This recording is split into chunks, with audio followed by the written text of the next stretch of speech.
Que voulait dire au juste le premier ministre Trudeau dans son fameux discours de mai 1980? Lorsqu'il propose du changement, je ne sais pas si vous l'avez entendu comme moi, en laissant suggérer qu'on va davantage se montrer ouvert au Québec, c'est plutôt l'inverse, mais alors le total inverse qui va se produire.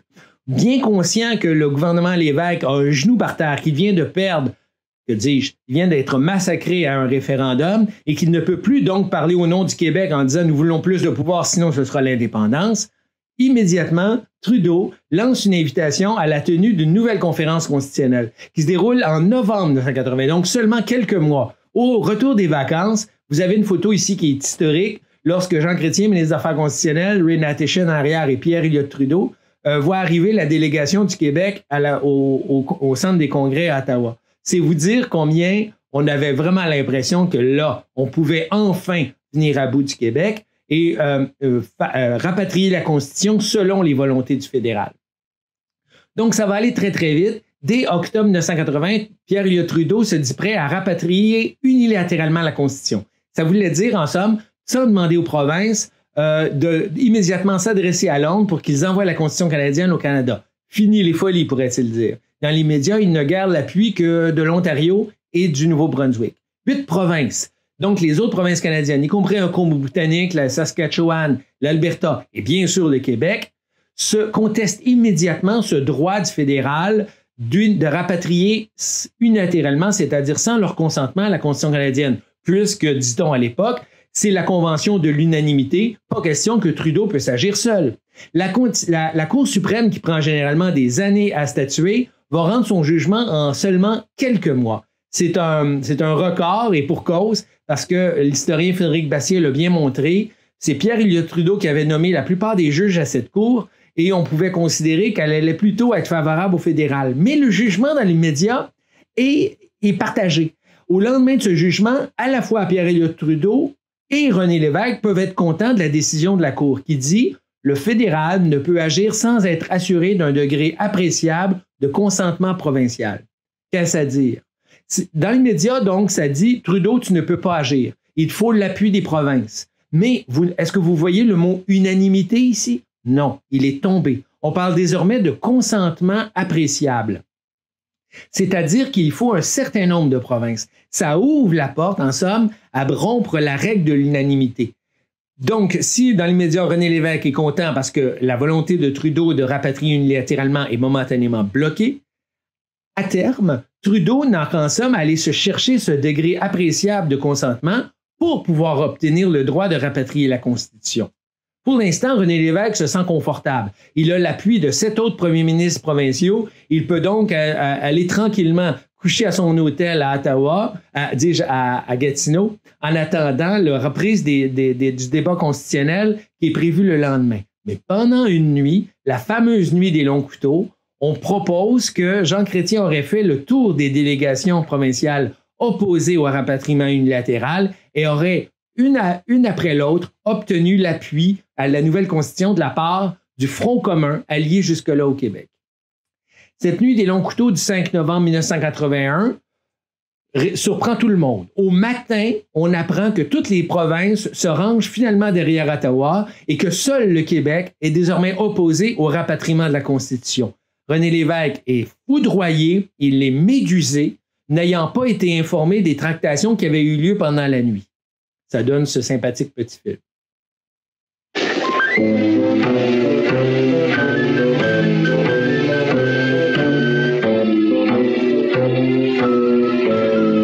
Bien le bonsoir. C'est au Québec que j'ai découvert une formidable source d'inspiration, une histoire d'horreur politique qui a débuté il y a 25 ans et qui se poursuit toujours. Voyez ces hommes, des hommes chargés de prendre une décision des plus importantes. Ils ont l'avenir de la population entre les mains. Parmi eux, 2 hommes qui préparent une longue et triste nuit. Une rencontre secrète dans une sombre cuisine. Ils sont tous là, tous, sauf un, qui n'a pas été informé des tractations qui se jouent dans son dos. C'est lors de cette rencontre qu'ils acceptent ensemble de commettre l'innommable. Alors que la population dort à point fermé, ils sortent un à un conclure le pacte pour lequel ils se sont liés. En catimini, couteau à la main, ils se dirigent vers l'endroit où leur victime s'est retranchée quelques heures plus tôt. En silence, personne ne saura rien, se disent-ils. Vous allez assister à un événement qui changera l'avenir de tout un peuple.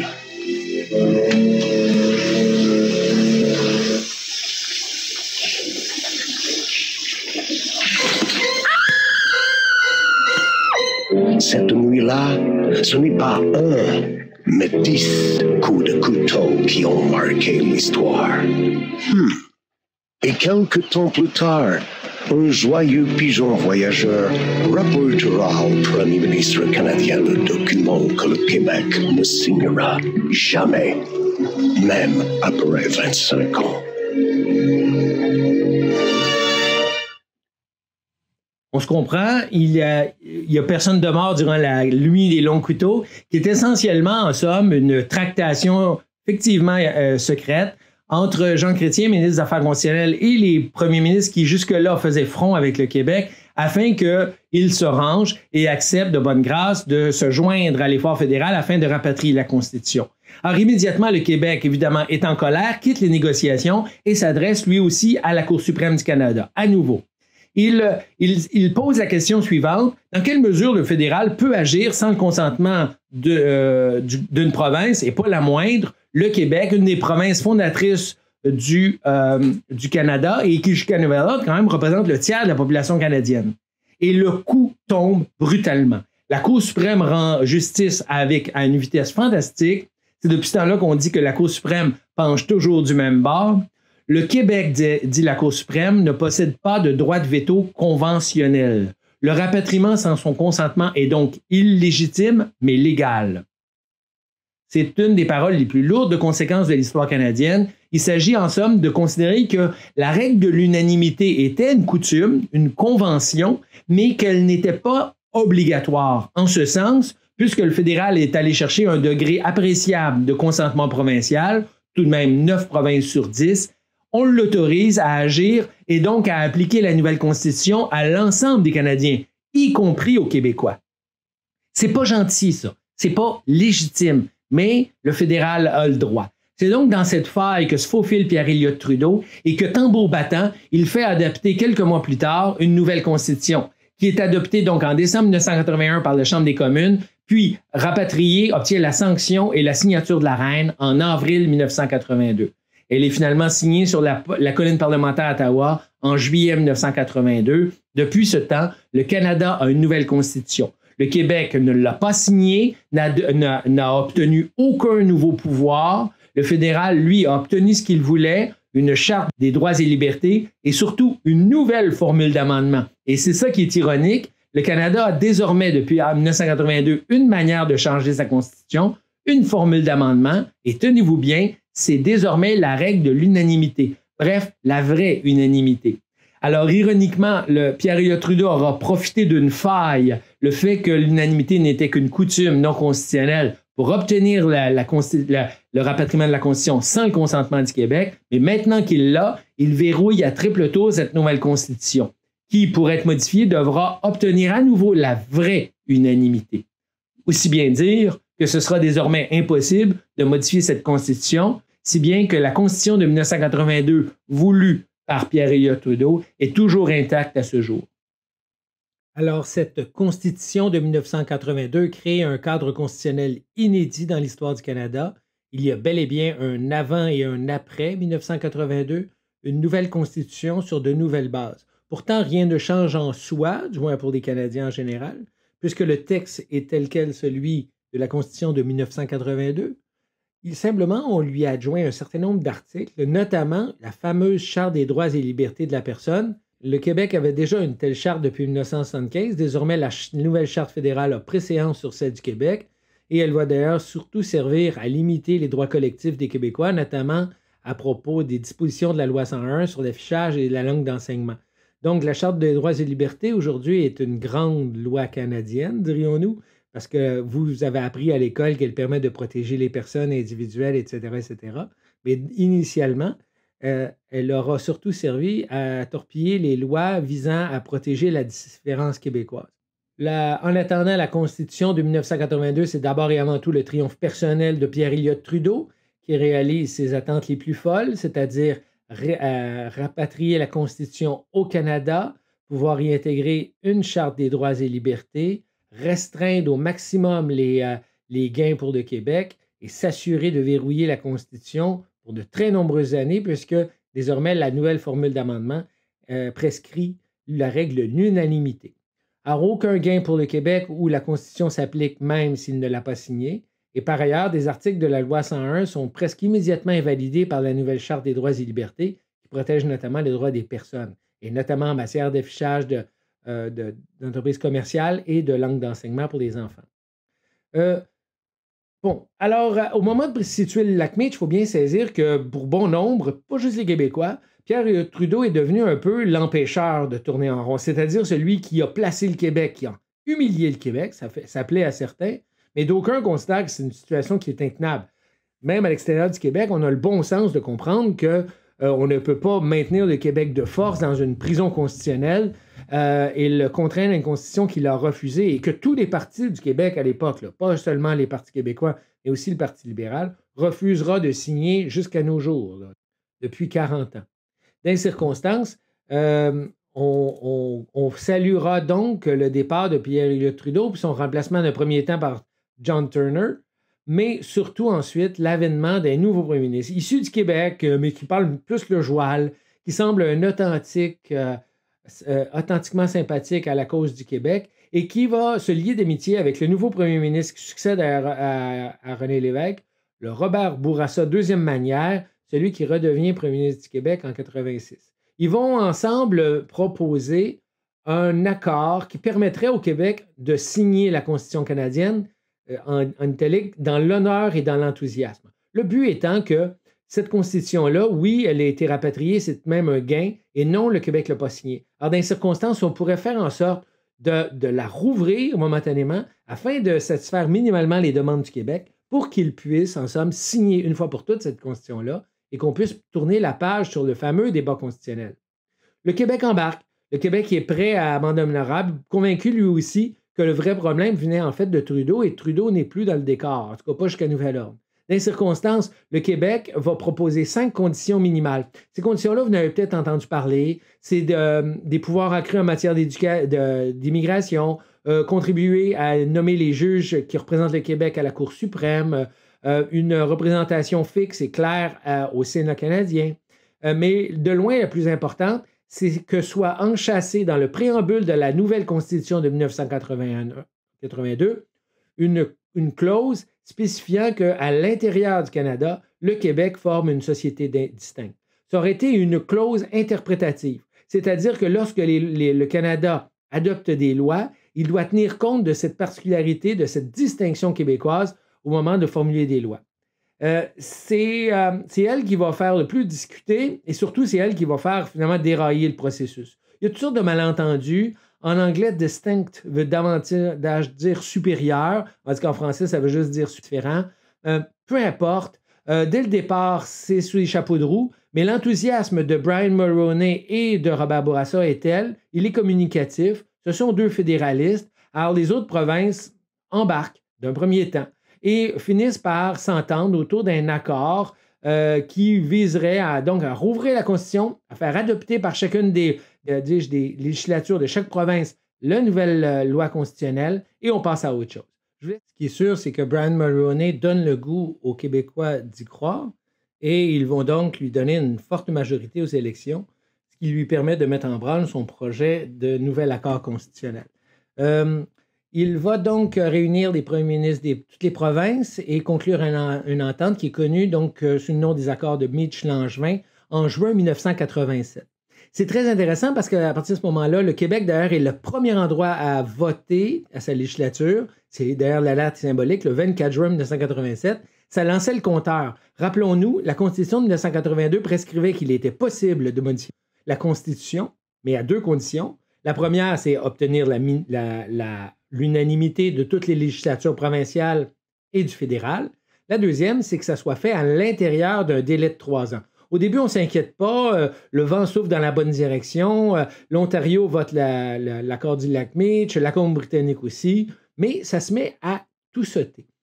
Et si bien que bientôt, Pierre Trudeau sort de sa retraite comme un vieux bonhomme 7 heures, brandit que voter le lac Meech et détruire le Canada, si bien que l'accord va progressivement être contesté et finalement, 3 ans plus tard, jour pour jour, c'est l'échec, puisque 2 législatures, Terre-Neuve et le Manitoba, refusent toujours d'adopter l'entente. Finalement, c'est non seulement le Québec a été rejeté de la Constitution de 1982, mais en 1990, c'est reçu comme une nouvelle gifle, c'est-à-dire que le Canada refuse de conférer au Québec le statut de société distincte, pouvant bénéficier de pouvoirs différents.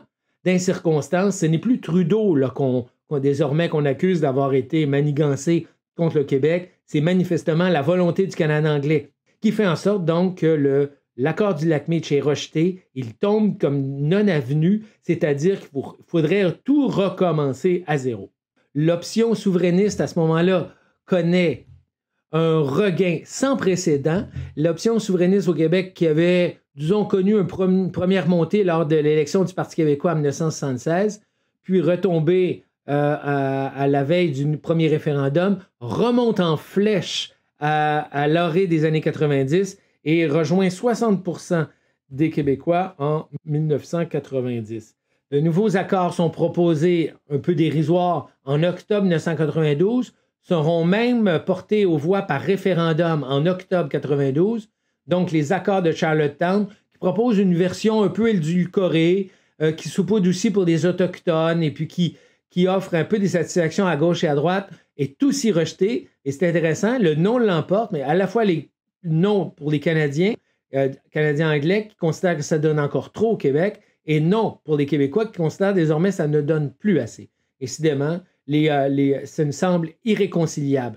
Ça n'a jamais été aussi clair et limpide en octobre 1992 que le Québec et le Canada sont désormais dos à dos. D'ailleurs, on va créer à ce moment-là le Bloc québécois, justement pour volonté à Ottawa, constitué d'anciens conservateurs, d'anciens libéraux, de littéralement accompagner le Québec vers son destin naturel, qui pour plusieurs apparaît limpide à ce moment-là, c'est-à-dire une route s'ouvre vers l'accès à la souveraineté. Cela fera 20 ans demain, l'accord du lac Meech échouait. C'était la grande promesse de Brian Mulroney, faire entrer le Québec dans le giron canadien, dans l'honneur et l'enthousiasme. Les conséquences de cet échec se font toujours sentir, même 2 décennies plus tard. Retour sur un événement marquant avec Emmanuel Latraverse et Héloïse Morin. La sérénité du lieu tranche avec les déchirements qu'il a suscités. Le lac Meech, c'était le pari de la grande réconciliation Québec-Canada.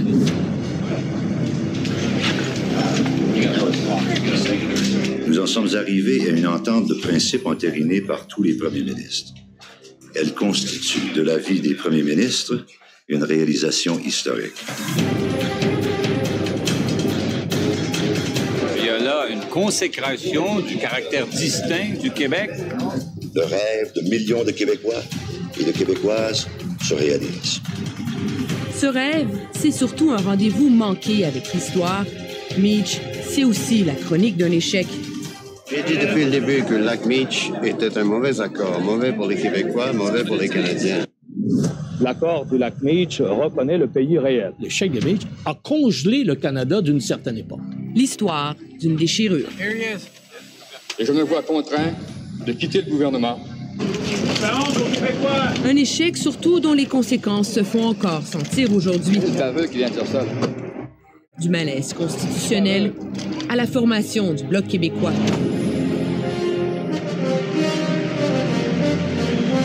Moi, je l'avais dit, si le lac Meech ne passe pas, je ne resterai pas un instant. Alors, si clairement l'échec des accords du lac Meech est à l'origine de la montée soudaine des intentions de vote en faveur de la souveraineté du Québec, on remarque aussi que cette croissance-là fut en fait un feu de paille, puisque très tôt, dès 1992, on observe une baisse des intentions souverainistes au Québec. C'est pour ça que dans ce contexte, le chef du Parti québécois, Jacques Parizeau, sent que le temps presse. Et il ressent le besoin urgent, et avec raison, de tabler sur le momentum favorable à la souveraineté dans les années qui suivent l'échec du lac Meech afin de tenir un second référendum sur la souveraineté. Mais il n'hérite du pouvoir qu'en 1994 à l'occasion d'élections au Québec. Et dès lors, cependant, il prend le ferme engagement de tenir un référendum tambour battant dès la première année de mandat. Elle va être effectivement élue en octobre 1994. Il va tenir à nouveau un référendum dès l'année suivante, en octobre 1995. Mais à ce moment-là, il semble que déjà le vent avait tourné et que c'est sur le fil du rasoir que le non va l'emporter 50 contre 50. Vous connaissez bien cette campagne. C'est une intense campagne, beaucoup plus efficace qu'en 1980. Il y a des comités du oui un peu partout. Il y a des assemblées, des audiences, beaucoup d'études qui sont produites. Un taux de participation record de 94%. Mais le non l'emporte. Et on sait, Jacques Parizeau va y aller d'une déclaration malheureuse à l'effet que c'est l'argent et le vote ethnique qui va avoir causé la victoire du non. Je ne commenterai pas ça ici. Ce qui est sûr, c'est que ça démobilise une partie des troupes et ça plonge dans l'embarras son camp. D'ailleurs, Jacques Parizeau va démissionner dès le lendemain de l'échec du référendum, ouvrant la marche à Lucien Bouchard, le populaire chef du Bloc québécois à Ottawa, qui devient au début de 1996 nouveau premier ministre du Québec.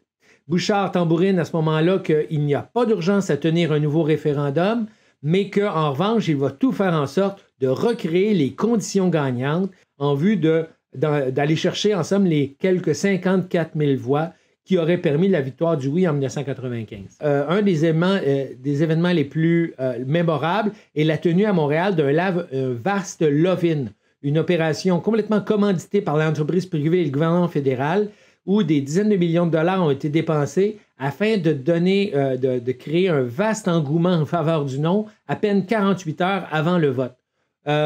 Cette démonstration-là a laissé un goût amer parce qu'il n'y a pas de doute que les défenses qui ont été accordées pour la tenue de cet événement-là se faisaient en contravention de la loi sur les consultations populaires au Québec. Ce qui a fait en sorte que depuis ce jour, notamment, on accuse ce référendum-là d'avoir été volé, notamment à cause de ce fameux love-in. You realize that tonight at 10 o'clock, a bus is going to leave Sudbury. And people are going to be sitting on that bus for 12 hours so they can be in Montreal tomorrow. That tonight at 1 a.m. after midnight, people are going to be lined up at gas stations in New Brunswick and donut shops waiting for a bus to pick them up in the wee hours of the morning so they can spend 6 and 7 and 8 hours on a bus so that they can be in Montreal tomorrow. That people are going to drive for hours in the province of Newfoundland to get on an airplane, crack of dawn tomorrow morning so they can be in Montreal. Les gens vont venir nous dire en fin de semaine qu'ils nous aiment, là. Ils vont nous dire, on vous aime, restez avec nous. Est-ce qu'ils nous ont dit ça en 82, quand ils ont déchiré la constitution de nos ancêtres, puis qu'ils nous en ont posé un autre, où il y a un gros blanc, un trou béant, la signature du Québec est pas là, puis nous l'ont imposé quand même dans la gorge.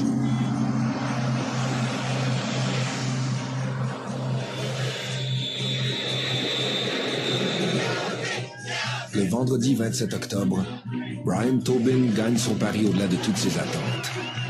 Des milliers de Canadiens de tous les coins du pays convergent vers Montréal, en avion, par autobus, par train.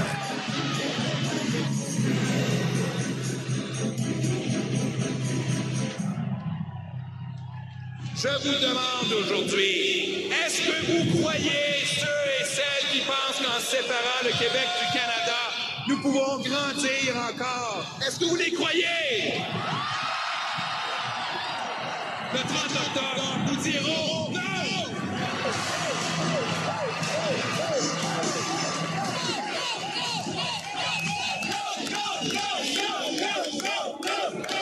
We stand! United we fall! Yeah!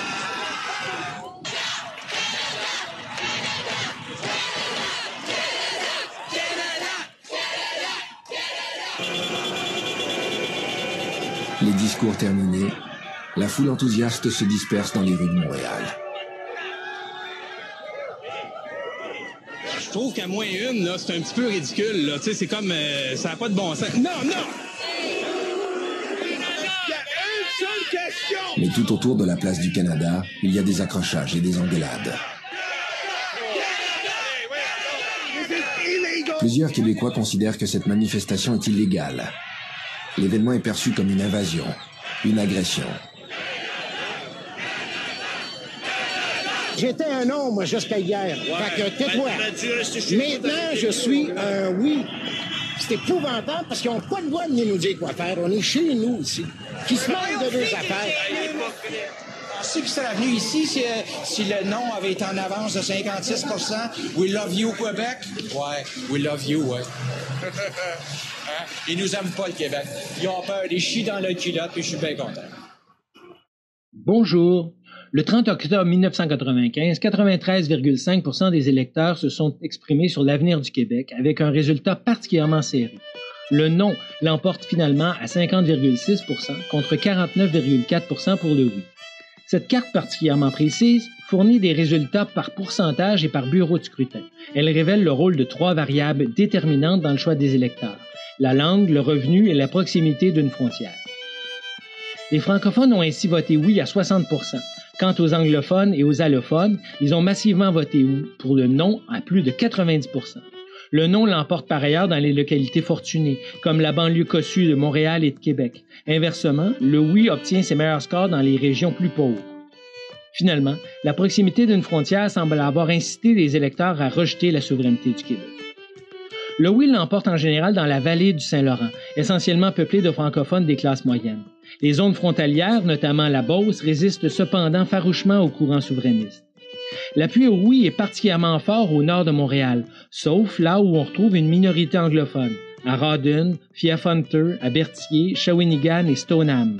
Cette minorité a beau à être infime, elle suffit en général à infléchir localement le vote francophone en faveur du non. Dans l'Outaouais, le vote anglophone et celui des fonctionnaires fédéraux ainsi que la proximité d'Ottawa drainent les voix vers l'option du non. Éloignés des frontières, plutôt pauvres et massivement francophones, le Saguenay et la Côte-Nord donnent au oui ses plus fortes majorités, jusqu'à 74%. Davantage anglophone et à proximité du Nouveau-Brunswick, le sud de la Gaspésie donne des majorités au non. L'Abitibi industriel vote plutôt oui, tandis qu'au sud, le Témiscamingue agricole et vote davantage pour le non. Contrairement à l'impression répandue, les électeurs de la région de Québec votent clairement en faveur du oui. Seuls ceux des banlieues cossues de Sillery, Sainte-Foy et de Charlesbourg appuient le non. Autour de Montréal, les résultats du référendum sont à couper au couteau. Au sud-est, les francophones votent oui, tandis qu'au nord-est, à l'ouest, les anglophones et les allophones votent massivement non. Les résultats sont particulièrement tranchés au centre-ville. Les partisans du oui et du non s'opposent frontalement le long de l'axe de la rue Saint-Laurent, historiquement la frontière entre les partis francophones et anglophones de la métropole. Les résultats du référendum sont difficiles à interpréter dans l'immédiat tant le résultat est serré. Il demeure qu'avec le temps, on peut convenir que ce fut une terrible défaite pour les partisans de la souveraineté au Québec, puisqu'ils venaient, tout compte fait, de perdre un second référendum à peu de choses près sur le même sujet. Dans ces circonstances, il devient extrêmement difficile de reconstruire un rapport de force.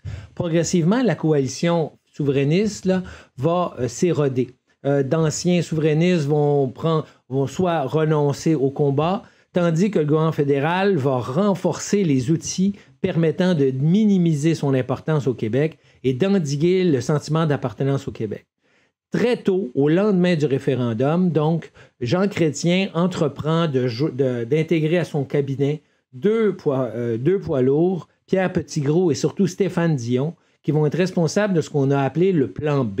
Le plan B, c'est littéralement de faire en sorte que un référendum sur la souveraineté ne se tienne plus jamais au Québec et s'il devait se tenir à des conditions seulement et strictement prescrites par le gouvernement fédéral. Ce qui fait qu'on se retrouve en 2021 avec pratiquement l'impression que cela n'est plus qu'un lointain souvenir. Le premier et le plus important va s'avérer le programme des commandites. Le fameux programme visait effectivement à accroître la visibilité du gouvernement fédéral au Québec. 100 millions de dollars de commissions douteuses ont été versées à des firmes de communication proches du Parti libéral pour vendre le Canada aux Québécois après le référendum de 1995. Et ça s'est fait en violant toutes les règles du gouvernement pendant 4 ans. On attendait un rapport critique sur le scandale des commandites. On a eu droit à une attaque foudroyante. Le constat de la vérificatrice générale est accablant pour le gouvernement. Paul Martin affirme qu'il n'était pas au courant. Il a demandé une commission d'enquête indépendante. Le rapport sera cependant remis dans 1 an seulement, soit après les élections. Nous avons 2 reportages, Patrice Roy et Geneviève Asselin.